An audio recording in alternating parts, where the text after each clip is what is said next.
to use slides or not to use slides. That's what we're covering in today's mini video tutorial, as well as if you do use slides, what are you going to put on them?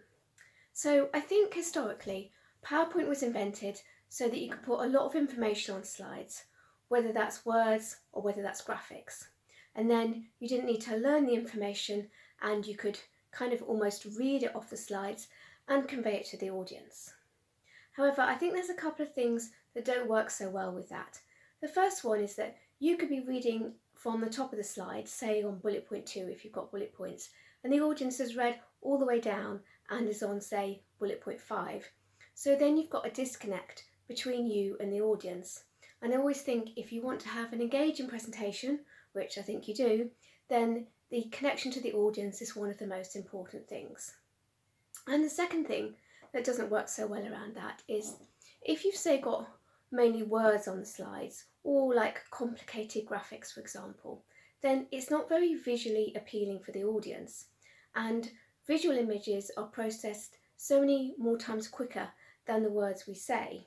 So because of that, my suggestion is if you're going to use slides, then they need to enhance what you're saying, and strong visuals do just that.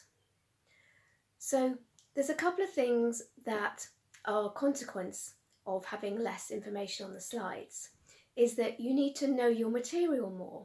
And obviously that means you need to practice more.